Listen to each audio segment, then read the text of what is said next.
চড়ুই পাখি, কেউ বলে বাবুই পাখি। ওই পাখিরা দেখছুনি কেমন সুন্দর বাসা বানাইছে তাল গাছে। কোথায়? তাল গাছে। এই চড়ুই পাখি, খেজুর গাছে বাঁধলি না কেন? নারিকেল গাছে বাসা বাঁধো না কেন? আমরা জানি তোমরা যে আকাম কুকাম করো, এর বিনিময়ে বাজে বাজে গজব আসবে, গজব। ওই গজবে নারিকেল গাছ ভেঙ্গে যাবে, খেজুর গাছও ভেঙ্গে যেতে পারে, কিন্তু সহসয় তাল গাছ ভাঙবে না। আমরা গবেষণা করে ওই জায়গায় বাসা বানায় রাখছি, যেমন তেমন তুফানে আমগো মারতে পারবে না। দুনিয়ার মানুষের মেধায় কথায় ভুল, অথচ আল্লাহ পাক কেমন ইঞ্জিনিয়ার মৌমাছিকে বানাইছেন। মৌমাছির বাসাতে তাকাইয়া দেখো, এত সুন্দর মৌমাছি বাসা বানায় গাছের ডালায়, নিচে কোনো রশি দিয়া বাঁধাও নাই। একটা মৌমাছির বাসায় 20 কেজির উপরে মধু থাকে, ঠিক নি? মধুর বোতলগুলো খোলা, নিচের দিকে এক ফোঁটা মধু গড়াইয়া পড়ে না।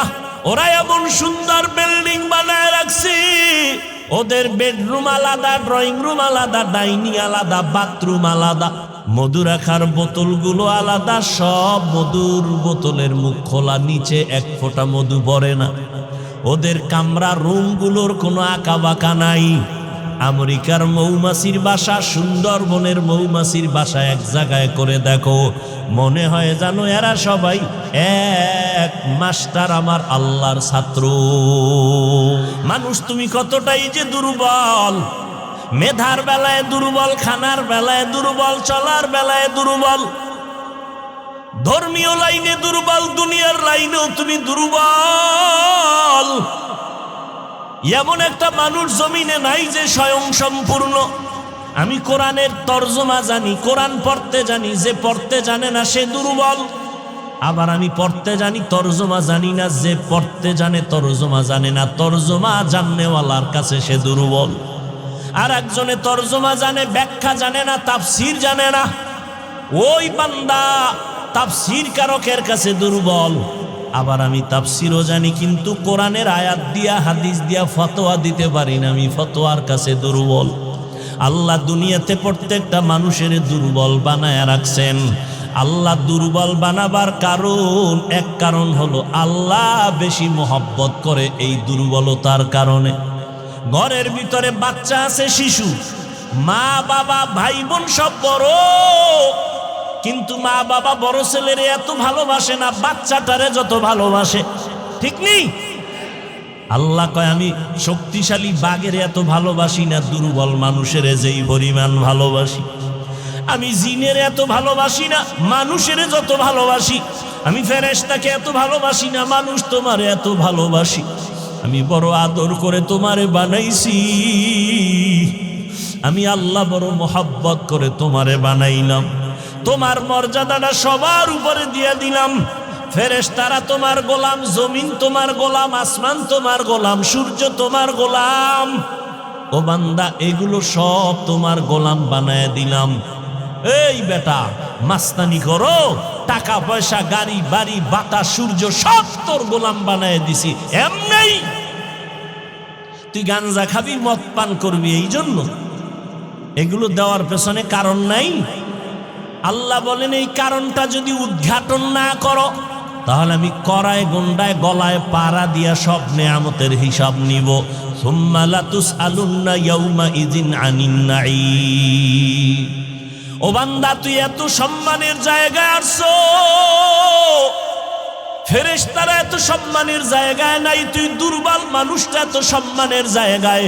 তোর সম্মানের কারণে, তোর দুর্বলতা আছে, এরপরও তোর সম্মান।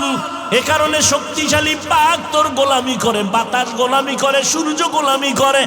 ও বান্দা, এমন সম্মান আমি আল্লাহ তোমারে দান করলাম। ওয়ালাকাদ কাররামনা বানি আদম ওয়া হামালনাহুম ফিল বাররি ওয়াল বাহরি ওয়া রাযাকনাহুম মিনাত তাইয়্যিবাত ওয়া ফাদ্দালনাহুম আলা কাসীরিম মিম্মান খালাকনা তাফদীলা। বনি আদম বড় দামি। আল্লাহ স্থলে পানিতে সম্মান মানুষের বাড়ায় দিছেন, জমিনে চলার মতো রাস্তা করে দিছেন আমার আল্লাহ। পানির মধ্যে চলার মতো ব্যবস্থা করে দিছেন আমার আল্লাহ।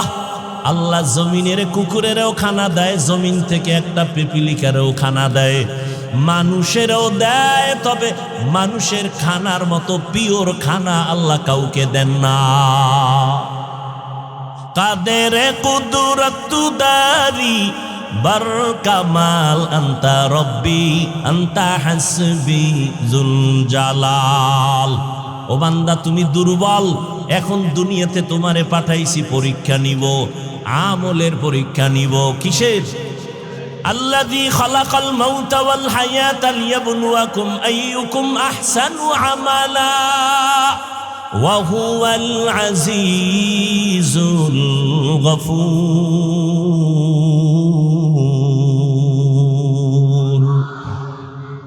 আল্লাহ বলেন আমি দুনিয়াতে তোমার হায়াত দিয়া পাঠাইলাম, মৃত্যুর সাথে তোমার পরীক্ষা নিব কারা আমল করে ভালো। বেশি আমল লাগবে না, ভালো আমল লাগবে।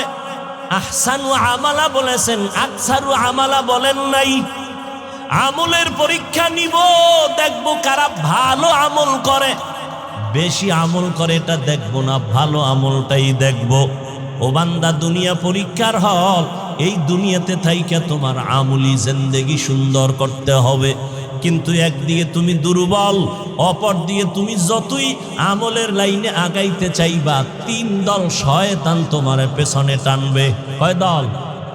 এক শয়তান জিন শয়তান, আর এক শয়তান নফস শয়তান যেটা ভেতরে আছে, আর একটা শয়তান হলো মানুষ শয়তান।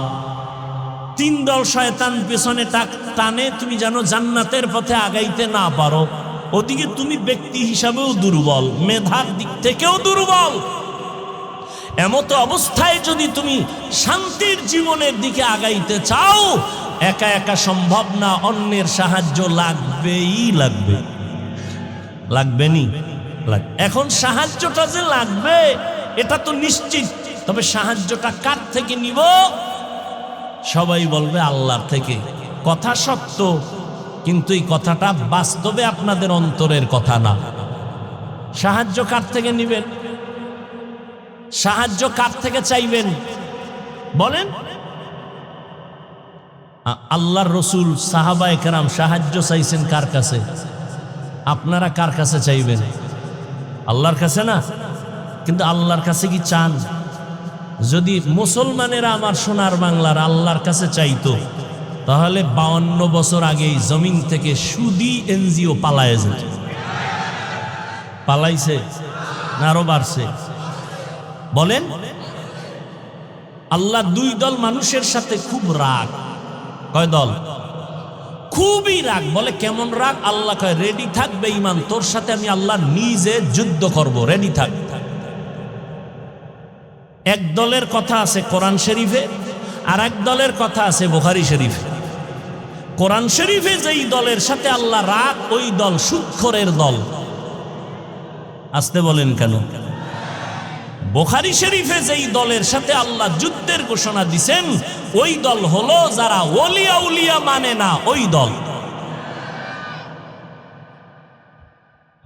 এ বিষয়ে বিস্তারিত বয়ান আমার ভিন্ন জায়গায় আছে।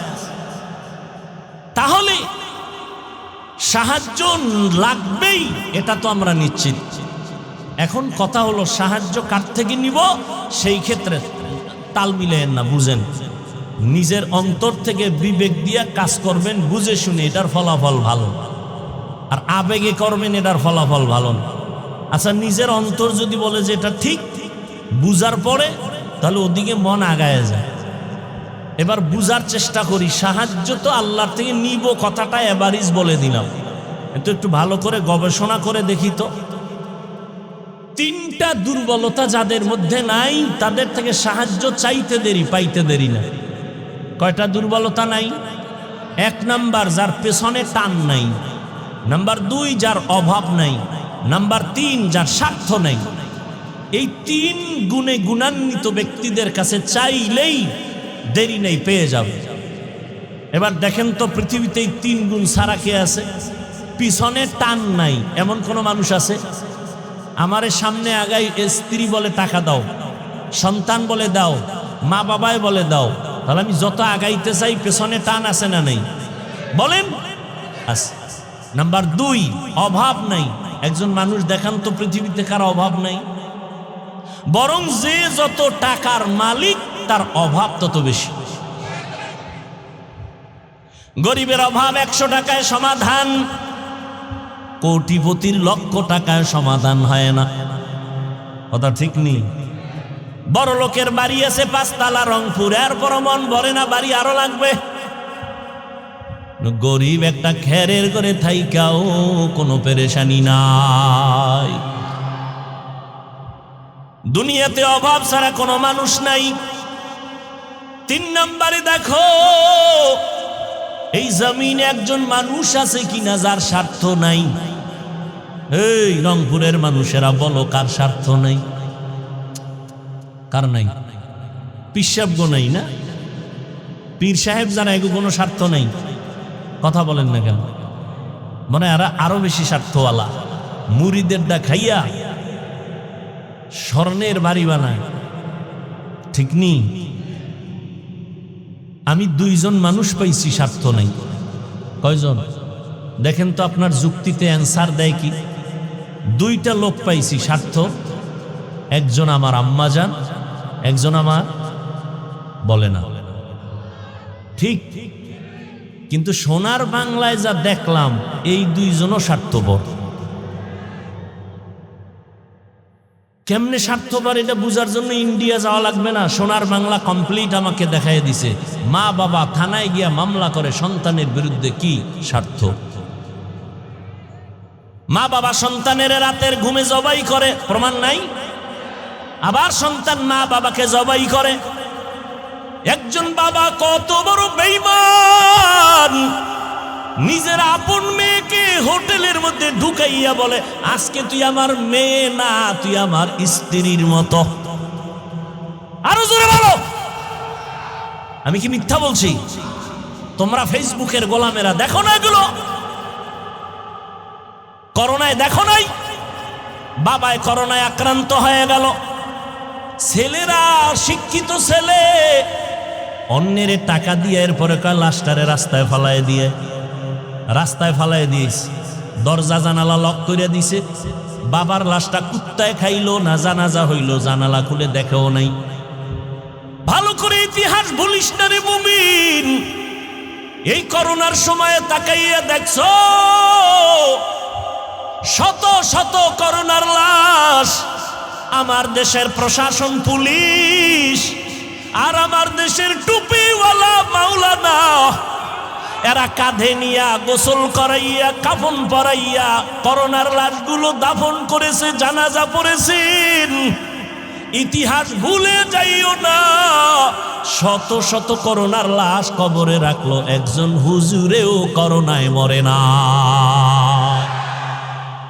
বানায় বলছি, বলতে এখন কানে ধরে উঠবো আর বসবো। বানায় বলেছি, পৃথিবীতে নিঃস্বার্থ একজন মানুষ পাওয়া যাবে, ওলামায়ে আহলে হক। এদের কোনো স্বার্থ নেই। এই মেয়ে, আমি যে তোমারে পাও ধরে বুঝাইতেছি, তোমার টাকায় আমি চলি, তুমি আমার টাকায় চলো, তা তোমার পাও ধরে বুঝাই কেন? কুত্তাও এরম দৌড়ায় না, আমরা যেরকম দৌড়াই। তোমারে 12টা মাস পাগলের মতো হয়ে গেছে। আলেমরা দৌড়ায়, পীর সাহেবরা দৌড়ায়, তাবলিগলারা মেহনত করে, জুমার দিন খতিবরা দৌড়ায়। বেতন কত মসজিদের ইমামের? সর্বোচ্চ 10,000, 15,000, গ্রামে 5-7,000। 6 মাস বাকি, ঠিক নি? আপনি সরকারি চাকরি করেন, বেতন কত? কয় 22,000। টেবিলের তলে কত? কয় 42। খাইয়াও শান্তি গরম, লাল পতাকা লয়ে রাস্তায় খাড়ায় কয় কি ও? কয় মানববন্ধন করি। বিষয় কয় সরকারের গদিতে আগুন জ্বালাবো। কেন? কয় স্কেল বাড়াইলে দিবে, নাইলে আগুন। সরকারেরটা খাইয়াও সরকারের বিরোধিতা করে, করে না? ইমামের বেতন 5,000, 6 মাস বাকি। কোনদিন ইমাম সাহেব জুমার মিম্বরে বৈশা বলে নাই, বেতনটা 1 তারিখ দাও, স্কেল বাড়াও, না হয় আসর থেকে সূরাগুলো উল্টা ভরো? বলছে কোন ইমাম? অথচ আপনার ঘরে সন্তান কম, হুজুরের ঘরে সন্তান বেশি। কারণ আপনি সন্তান কমানোর ট্যাবলেট খেয়েছেন।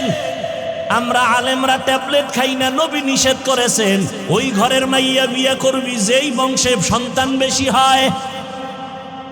আপনার ঘরে সন্তান কম, আপনি তো স্লোগান লাগায় রাখছেন ছেলে হোক মেয়ে হোক দুটোর বেশি না, একটা হলে ভালো হয়, না হইলে আরো ভালো। আর আমরা আল্লাহর নবীর হাদিস শুনে ওই ঘরের মেয়ে বিয়া করার চেষ্টা করি যেই বংশে সন্তান বেশি হবে। কারণ আমার মায়ার নবী গর্ব করে বলেছেন কিয়ামতে আমার উম্মত বেশি হবে, আমি গর্বের সাথে জান্নাতে যাব। আচ্ছা, আপনারা যেই সন্তান কমানোর ট্যাবলেট খাইলেন, জ্ঞানীরা বলেন তো বাংলাদেশের সংখ্যা কি পরিমাণ কমছে, এখন বাড়ছে? সত্য কথা বলতে বলছি না কি? জনসংখ্যা কম না বেশি? সব আমরা হুজুরেরা বাড়াইছি, তাহলে ট্যাবলেটের অ্যাকশন কই? মনে আছে কথা কি শুরুতে বলছিলাম, মনে নাই? আল্লাহ চাইলে সব হয়, বান্দা চাইলে কিছু হয় না।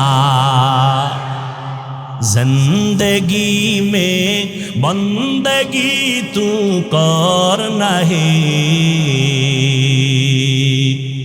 জিন্দগি মে বন্দগি তু করনা হে,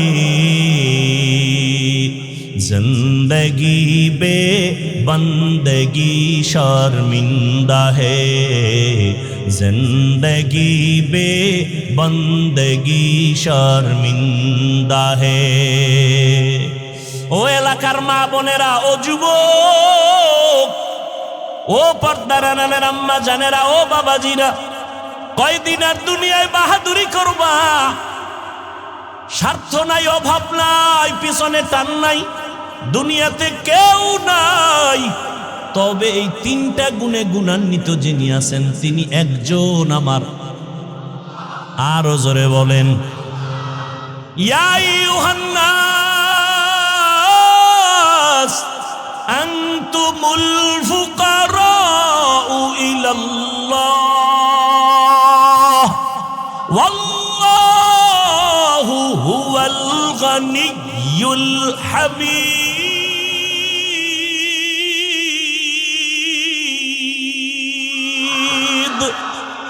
गर तवक्कुल मी कुनी हर सुबह शाम, मेरा सानाद रिज़्क़े तू अज़ला मकाम। ও আল্লাহর বান্দারা, পায়ে ধরে ধরে বুঝাই রে যুবক, পাগল হইয়া যাই নাই। আমি যে এতক্ষণ চিল্লায়া তোমারে বয়ান শুনাইলাম, একবারও কিন্তু বলি নাই সব স্কুল কলেজ বাদ দিয়ে আমগো মতো হুজুর হও, বলছি? তাবলিগে না গেলে জাহান্নামে যাবা, বলছি? বলি না। আমি কওমি মাদ্রাসার সন্তান, কওমি মাদ্রাসায় না পড়লে জাহান্নামে যেতে হবে, আমি একবারও বলি নাই। আমি পাস করলি টুপি মাথায় দিলাম, একবারও বলি না তুমিও পাস করলি মাথায় দাও, না দিলে জাহান্নামে যাইবা। ও বাবারা, যুবকেরা, ভালো করে বুঝো, আমি তোমাকে বুঝায় যাই। তুমি চাকরি করো, ব্যবসা করো, স্কুল কলেজে পড়ো, বাধা নাই, ওখানে পড়ো, দোয়া করে গেলাম। ডাক্তার হও, দোয়া করি। ইঞ্জিনিয়ার হও, দোয়া করি। প্রফেসর হও, দোয়া করি। তবে একটা অনুরোধ, বেয়াদব হইবা না। তোমার ব্যবহারে যেন কোনো আলেমরা কষ্ট না পায়, তোমার আচরণে যেন কোনো মা বাবা কষ্ট না পায়, তোমার ব্যবহারে যেন খবরদার এলাকার কোনো মুরব্বীরা কষ্ট না পায়। ও যুবক বাবারা, তোমার মতো যুবক এখনো আছে, স্কুলে কলেজে পড়ে, 5 বেলার নামাজ পড়ে, আছে না নাই? তোমারে আল্লাহ বিবেক দিছে, চিন্তা করো তুমি কেন নামাজটা পড়তে পারবা না? আল্লাহর কোরআনটা কি মিথ্যা মনে করেছো? আমিও তো তোমার মতো প্যান্ট শার্ট টাই লাগায় দাড়ি কাইতে যদি রাস্তায় চলতাম, কেউ আমারে বাধা দিত না। এই টুপির কারণে মাথা গরম, দাড়ির কারণে যৌবনের ভাব চলে যায়, লম্বা জামা পরার কারণে শরীরটা গরম লাগে, কম বুঝি না। এরপরও কেন নামাজ সারি না, বেপরদায় চলি না? একমাত্র কারণ আমার আল্লাহর কোরআন সত্য, কোনো মিথ্যা নাই। আছে ১৫০০ বছর পর্যন্ত কত অপচেষ্টা বেঈমানেরা করলো একটা ভুল বের করার জন্য, কেউ পারে নাই। বরং বহু বিধর্মী ভুল বের করতে গিয়ে নিজে মুসলমান হয়ে গেছে। ওই আল্লাহর কোরআন সত্য। বলো যুবকেরা, ওই কোরআনে জান্নাতের বয়ান আসেনি? জাহান্নামের বয়ান আসেনি? মিথ্যা সত্য। কে জান্নাতে যাবে কে জাহান্নামে যাবে তাও আল্লাহ বলেছেন। ইন্নাল আবরারা লাফি নাঈম ওয়া ইন্নাল ফুজ্জারা লাফি জাহিম। নেক আমলওয়ালারা জান্নাতের পথিক, যারা গুনাহ করবে অন্যায় করবে তারা জাহান্নামের পথিক।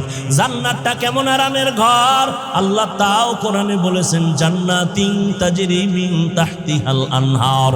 জাহান্নামটা কেমন ভয়ঙ্কর গুনাহগারের জন্য আল্লাহ তাও বয়ান করেছেন। ওয়াইলুল লিকুল্লি হুমাযাতিল লুমাযা আল্লাযী জামাআ মালান ওয়া আদ্দাদা ইয়াহসাবু আন্না মালাহু আখলাদা কাল্লা লা ইউমবাদান্না ফিল হুতামা ওয়া মা আদরাকা মাল হুতামা নারুল্লাহিল মুকাদা আল কারিআতু মাল কারিআ ওয়া মা আদরাকা মাল কারিআ ইয়াউমা ইয়াকুনুন নাসু কাল ফারাশিল মাবসুস। এই সূরাগুলো জাহান্নামের বয়ান। আলহাকুমুত তাকাসুরু হাত্তা যুরতুমুল মাকাবির। এই সূরাগুলোর বাংলা তরজমা পড়ে দেখি, ওরে বাবা কোরআন মোবাইলে ডাউনলোড করো, বাংলা কোরআন তরজমা পড়ো, জাহান্নামের আয়াতের বর্ণনাগুলো আছে। ওই জাহান্নাম কত ভয়ঙ্কর।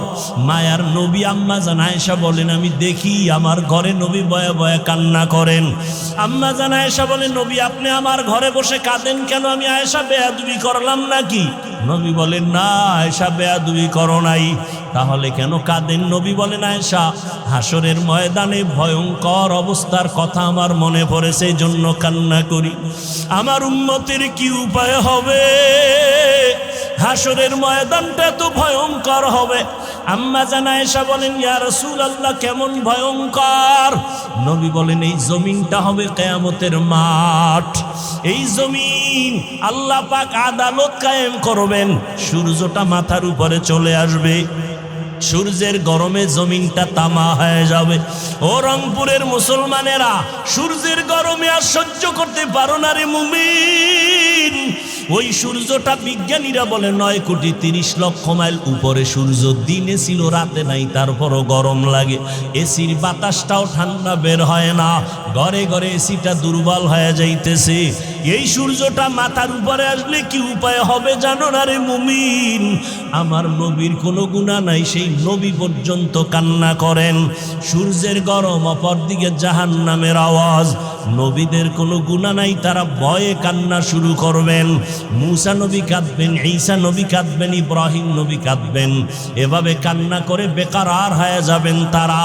উম্মতেরা সুপারিশের জন্য দৌড়াবে, বলবে আমরা পারবো না, চলে যাও। আম্মা জান আয়েশা বলেন, উম্মতেরা সর্বশেষ কি করবে?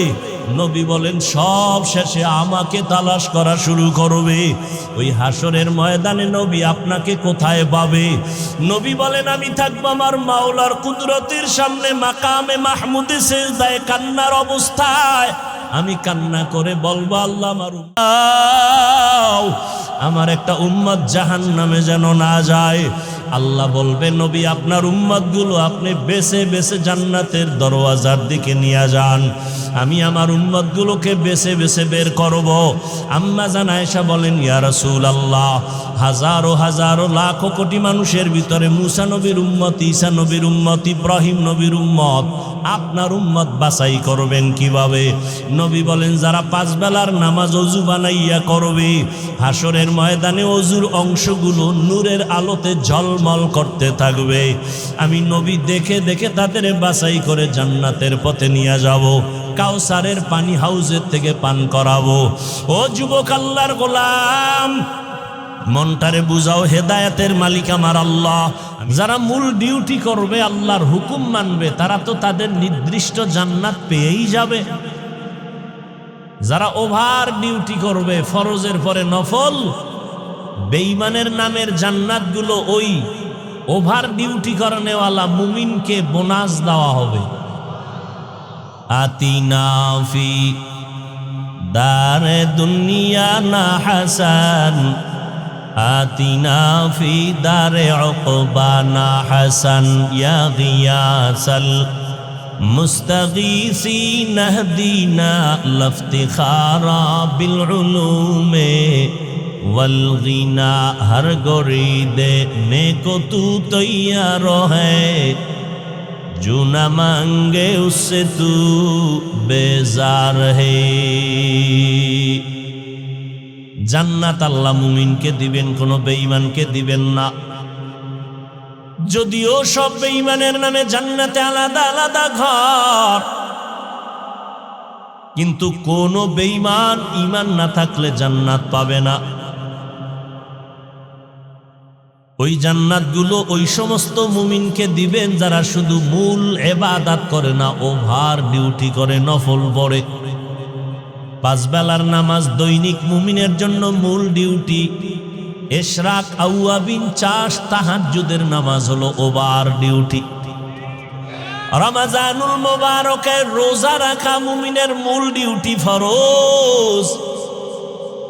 বৃহস্পতিবার, সোমবার দিন আরাফার রোজা রাখা, মুহররমের রোজা রাখা, এটা ওভার ডিউটি, নফল। ধনীদের জন্য জীবনে একবার বাইতুল্লাহ জিয়ারত করা, হজ করা, এটা মূল ডিউটি, ফরজ। ফাঁকে ফাঁকে উমরা করবে, এটা ওভার ডিউটি, নফল। ধনী মানুষ বছরে বছরে একবার যাকাত দিবে, এটা মূল ডিউটি, ফরজ। মাঝে মাঝে গরিব, এতিম, অসহায়, মাদ্রাসা, মসজিদ, মানুষের কল্যাণে রাস্তাঘাট, কালভার্ট মেরামতের পেছনে টাকা ব্যয় করবে, এটা ওভার ডিউটি, নফল। যারা ফরজ আমলের পরে নফলটাও চালাবে, আল্লাহ বেঈমানের বানানো নামে নামে জান্নাত ওভার ডিউটি করনেওয়ালা মুমিনদের বোনাস দিয়ে দিবেন। চালাক বাঙালি কয়, কি বাঙালি? চালাক। শুধু চালাক না, অতি চালাক। চালাক ভালো, অতি চালাক ভালো না। অতি চালাকের আর এক নাম বেয়াদব। বলেন, অতি চালাকের আর এক নাম বেয়াদব। অতি চালাক যারা, তারা কি বলে জানেন? কয় আমার ছোট একটা রুম হলেই তো হয়ে যায়, যে ছোট জান্নাত পাবে 10 দুনিয়ার সমান, তাহলে আবার বোনাসের দরকার কি? আছে না নাই? আছে না নাই? অতি চালাক। রমাজান চলে গেল, এই প্যান্ডেলে বহু আশেকে রসুল আছেন, রমাজান পেয়েও রোজা রাখে নাই। এমন কোন আশেক এখানে নাই? কেন রাখে নাই? ওই অতি চালাকে বলেছিল, আমার ঘরে কি ভাতের অভাব, আমি রোজা রাখবো কেন? আমরা কি ভাতের অভাবে রোজা রেখেছিলাম? আমরা আল্লাহ পাওয়ার জন্য রোজা রেখেছি। রোজাটা কি শুধু মুসলমানরাই রাখে? পৃথিবীতে যত ধর্ম আছে মানুষের বানানো, সব ধর্মের মানুষের মধ্যে রোজা আছে, নাম আলাদা, সিস্টেম আলাদা। ভিন্ন ধর্মের মানুষ রোজা রাখে কি নামে? কয় না খাওয়ার সাধনা করো। কোন কোন ধর্মে এমন আইন আছে, না খাইয়া থেকে সাধনা করে করে যদি মরে, বিনা হিসাবে স্বর্গে যাবে, জান্নাতে যাবে। তাহলে না খাইয়া থাকার সাধনা সব ধর্মে আছে। আমাদের ধর্মে না খাওয়ার সাধনা না, বরং না খাওয়ার মধ্য দিয়ে আল্লাহ পাওয়ার সাধনা। এরকম আশেকে রসুল ছিল, রোজা রাখে নাই। আর একদল কপাল পরা ছিল, রোজা রাখছে ঠিকই, তারাবি পড়ে নাই। এমন আশেক নাই? আবার কিছু আশেক ছিল, তারাবি পড়েছে ঠিক, পুরা তারাবি পড়ে নাই। আছে না নাই? আল্লাহ হেদায়াত দান করুন। ওভার ডিউটি যারা করবে, তারা বেঈমানের বানানো জান্নাতটাও পেয়ে যাবে। রহমতের নবী বলেন, জান্নাতীরা জান্নাত পাওয়ার পর অন্তরে কোনো আফসোস থাকবে না, একটা মাত্র আফসোস থাকবে, আমি আরো একটু যদি আমল বাড়ায় করতাম, আমি আরো ভিআইপি জান্নাতটা পেয়ে যাইতাম। ভিআইপি জান্নাত, ভিআইপির কোনো সীমানা আসেনি? কোনো সীমানা নেই।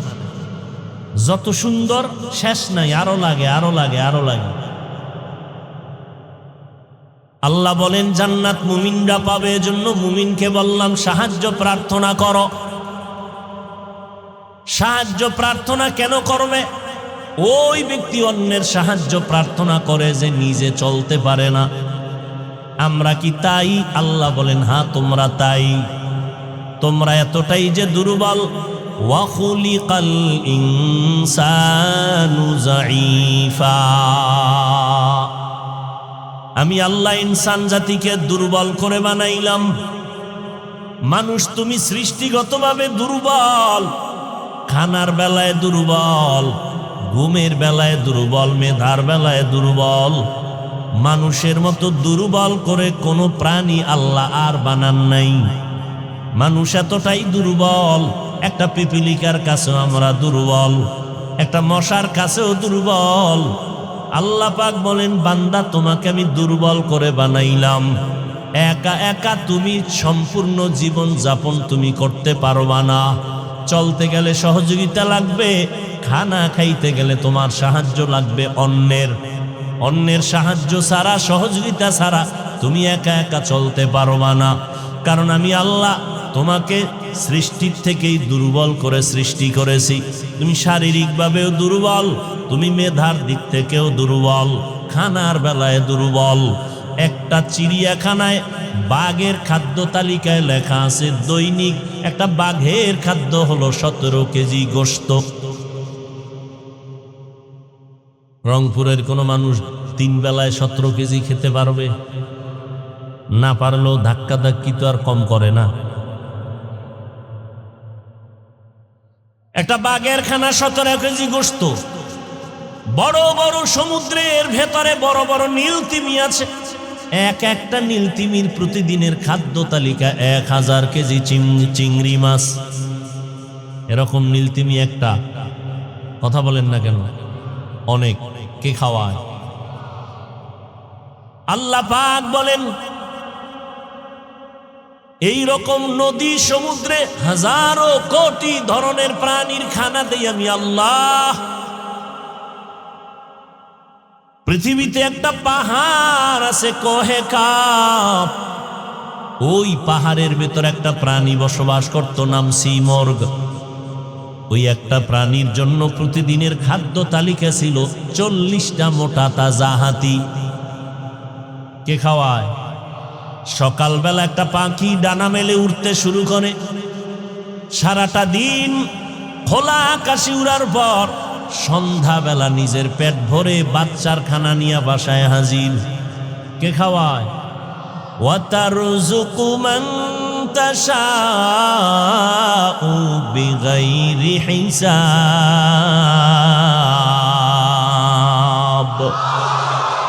गर तवक्कुल मी कुनी हर सुबह शाम मीरसाना रिज़्क़े तू अज़ला मकाम जुज़बा हक़ ची ज़े मखाज़ इंसो जा फज़ले उआ मस्ते दर जुमला जहा।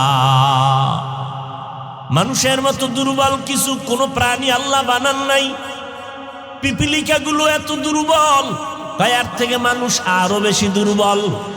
ওরে মানুষ, পিপিলিকায় যদি একবার মানুষের সাথে রাগ করে, মানুষ আর কোনোদিন খানা খেতে পারবে না। প্রত্যেকটা খানায় দেখবে পিপিলিকার হামলা।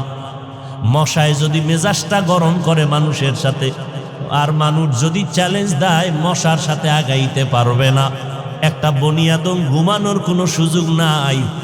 কোটি কোটি কর্মচারীরা আজ কোটি টাকা ব্যয় করে ফ্যাক্টরিতে কাজ করে, একটা মশার সাথে যুদ্ধ ঘোষণা দিয়া, মশা বলে তোরে খাবো, বলে খাইতে দিব না।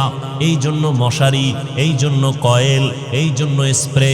আর এই সমস্ত কোম্পানির মধ্যে কত পরিমাণ কর্মচারীরা কাজ করে, বেতন খায়, মশার কারণে পেটে ভাত আসে।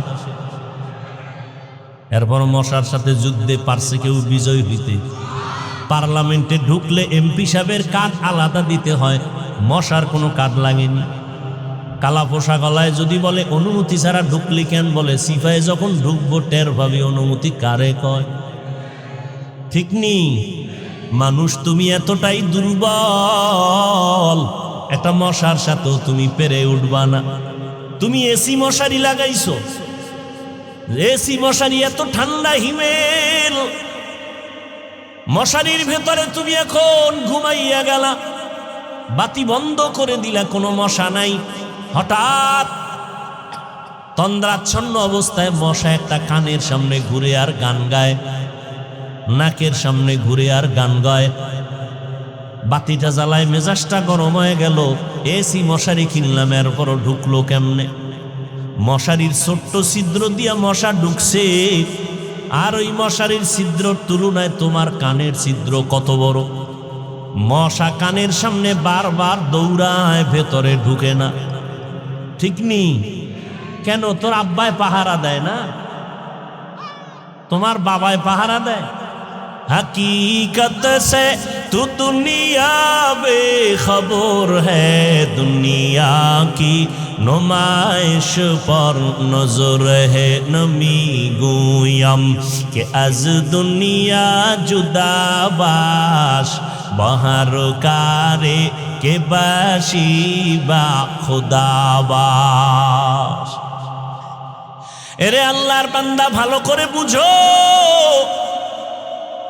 একটা মশারির ছোট্ট ছিদ্র দিয়া মশা ঢুকলো, কানের ছিদ্র দিয়া ঢুকে না কেন? আমার মালিক ফেরেশতা লাগায় কয়, আমার বান্দাকে পাহারা দাও। আমার বান্দা সারাটা দিন ব্যবসা চাকরিতে সময় কষ্ট করে আসছে, এখন আরামে ঘুমাবে। একটা মশা যদি নাক দিয়া ঢুকে, কান দিয়া ঢুকে, তোমার জীবনটা জাগায় শেষ হয়ে যাবে। আমার মাওলারে চিনলা না? ওই আমার আল্লাহ তোমাকে আমাকে কত দয়া করে বানাইছেন। ও বান্দা, তুমি এতটাই দুর্বল। একটা ছাগলের বাচ্চা যখন দুনিয়াতে প্রসব করে, ওই বাচ্চাটা 4 পায়ে নিচে নাইমা দুনিয়াতে এসে 4 পায়ে দাঁড়ায় যায়। মায়ের দুধটা কোথায় কেউ দেখায় দেয় না, নিজে নিজে মায়ের ওলানটা খুঁজা খুঁজা মুখ লাগায় দেখে মায়ের ওলানটা শক্ত, দুধ আসে না। ভিন্ন কোনো ডাক্তারের কাছেও যায় না, নিজে মাথার অগ্রভাগ দিয়ে জোরে আঘাত করে ওলানটা নরম হয়ে যায়। আর তুমি আমি কতটাই যে দুর্বল।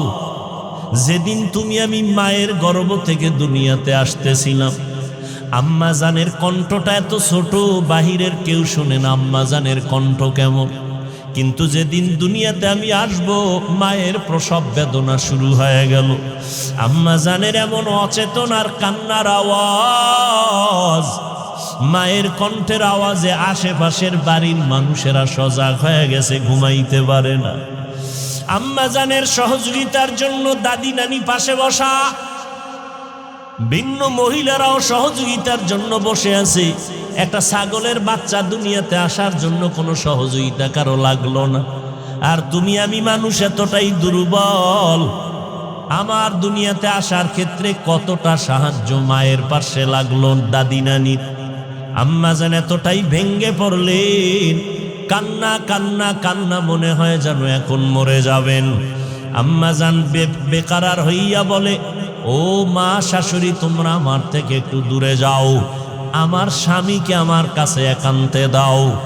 আব্বা জানের পাইয়া আম্মা জান আব্বা জানের হাতটা ধরে গোপনে কাঁদে আর কয়, স্বামী, তোমার ঘরে আইসা মনের মতো খেদমত করতে পারি নাই।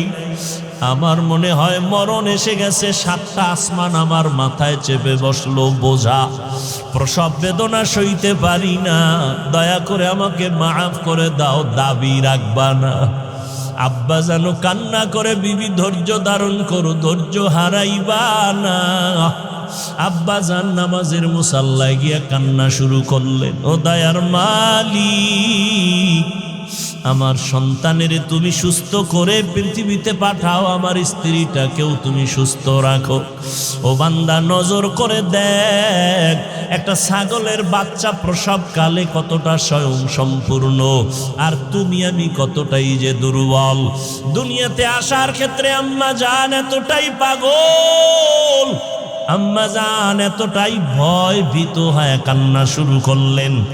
যখন আমি দুনিয়াতে এসেই পড়লাম, দাদি নানি আমাকে ধরিয়া পরিচ্ছন্ন করলো। আম্মা জান বেহুশ হয়ে জমিনে পড়ে গেলেন। আমার দাদি নানি আমাকে পরিচ্ছন্ন করে আমার কান্নার কাছে আমাকে দিয়া কয়, দেখ ফুটন্ত গোলাপের চেহারাটা দেখ। আম্মা জান একটা নজর দেওয়া মাত্র আসমান বরাবর কষ্টটা জাগায় মা ভুলিয়া গেল। ওই মার মুখে হাসি ফুটে গেল। আল্লাহ পাক রব্বুল আলামিন এইবার দেখো বান্দা তোমাকে কত দুর্বল করে বানাইছেন। আম্মা জানকে সবাই বলে বাচ্চাটা কান্না করে দুধ দাও। আমাকে যখন মা দুধ দেয় আমার মুখে দুধ যায় না, মায়ের বুকেও দুধ নাই। আব্বা জান দৌড়ায় গেলেন, ডাক্তার তাড়াতাড়ি ঔষধ দাও, আমার বাচ্চা দুগ্ধ পায় না। ডাক্তার ঔষধ দিল, বাচ্চা যেন ঠিক মতো দুগ্ধ পান করার রাস্তা পায়। কিন্তু একটা ছাগলের বাচ্চা দুনিয়াতে আইসা দুধ পায় না বিদায় কোনো ডাক্তারের পরামর্শও নিল না। আল্লাহ বলে বান্দা নজর করে দেখ, এতটা দুর্বল করে আমি তোরে বানাইছি। ওই মা কত কষ্ট করেছে, আমি আল্লাহ পাক এমন সুন্দর করে তোরে বানাইলাম। আমি আল্লাহ তোরে দুর্বল করিয়া বানাইয়া নিচে রাখি নাই, আমি আল্লাহ তোর সম্মান সবার উপরে বাড়ায় দিলাম।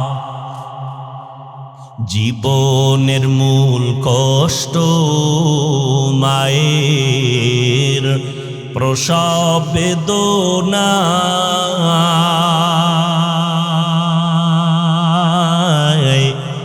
সাত আসমান সাত জমিন তখন মায়েরই মাথায়। জীবনের মূল কষ্ট মায়ের প্রসব বেদনা, সাত আসমান সাত জমিন তখন মায়েরই মাথায়। আমার সুন্দর মুখ দেখে মায়ের, আমার সুন্দর মুখ দেখে মায়ের ব্যথা যায় দে হাসাইয়া। ও আমার প্রাণের মা, মা গো মা, কোথায় গেলে মোরে ছাড়িয়া? জনম দুঃখী ইয়াতিম আমি, চায় না কেহ ফিরিয়া। আমি যখন ছিলাম আমার মায়েরই উদরে, চলাফেরা করলেন যে মায় কত কষ্ট করে। আমি যখন ছিলাম আমার মায়ের উদরে, চলাফেরা করলেন যে মায় কত কষ্ট করে। এমন মাকে কেমনে আজি, এমন মাকে কেমনে আজি যাব আমি ভুলিয়া। ও আমার প্রাণের মা, মা গো মা, কোথায় গেলে মোরে ছাড়িয়া? জনম দুঃখী ইয়াতিম আমি, চায় না কেহ ফিরিয়া। আল্লাহ তাআলা বলেন, মানুষ তুমি বড় দুর্বল, তোমাকে আমি এত দুর্বল করে বানাইছি। মেধার বেলায় তুমি বড় দুর্বল।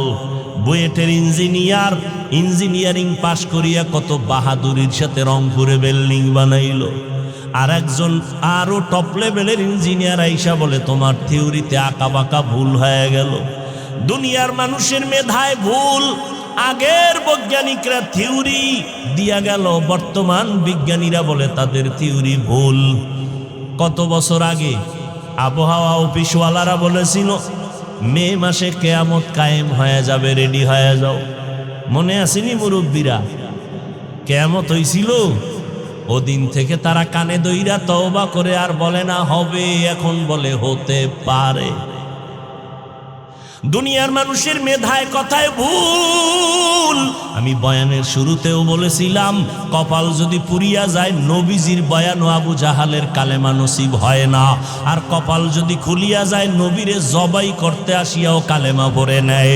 কপাল যদি পুরিয়া যায়, কিছু করার নাই, মনেরে বুঝাইও তোমার মতো যুবক হইয়া র্যাব, আর্মি, পুলিশ, বিডিআরের চাকরি করে নামাজ ছাড়ে না, তুমি কেন পারো না? তোমার কপাল পুড়ে গেছে। তোমার মতো যুবক রাস্তায় গাড়ি চালায়, নামাজ ছাড়ে না। তোমার মতো যুবক ময়দানে কাজ করে, নদীতে মাছ ধরে, নামাজ ছাড়ে না, তুমি কেন পারবা না? তোমার কপাল বুঝি পুড়িয়া গেল। ও মা বোনেরা, আপনাদের মতো কত মা এখনো আছে নামাজ ছাড়ে না, স্বামীর মাল হেফাজত করে, সন্তানগুলো আদর্শওয়ালা বানানোর চেষ্টা করে, আপনারা কেন পারবেন না?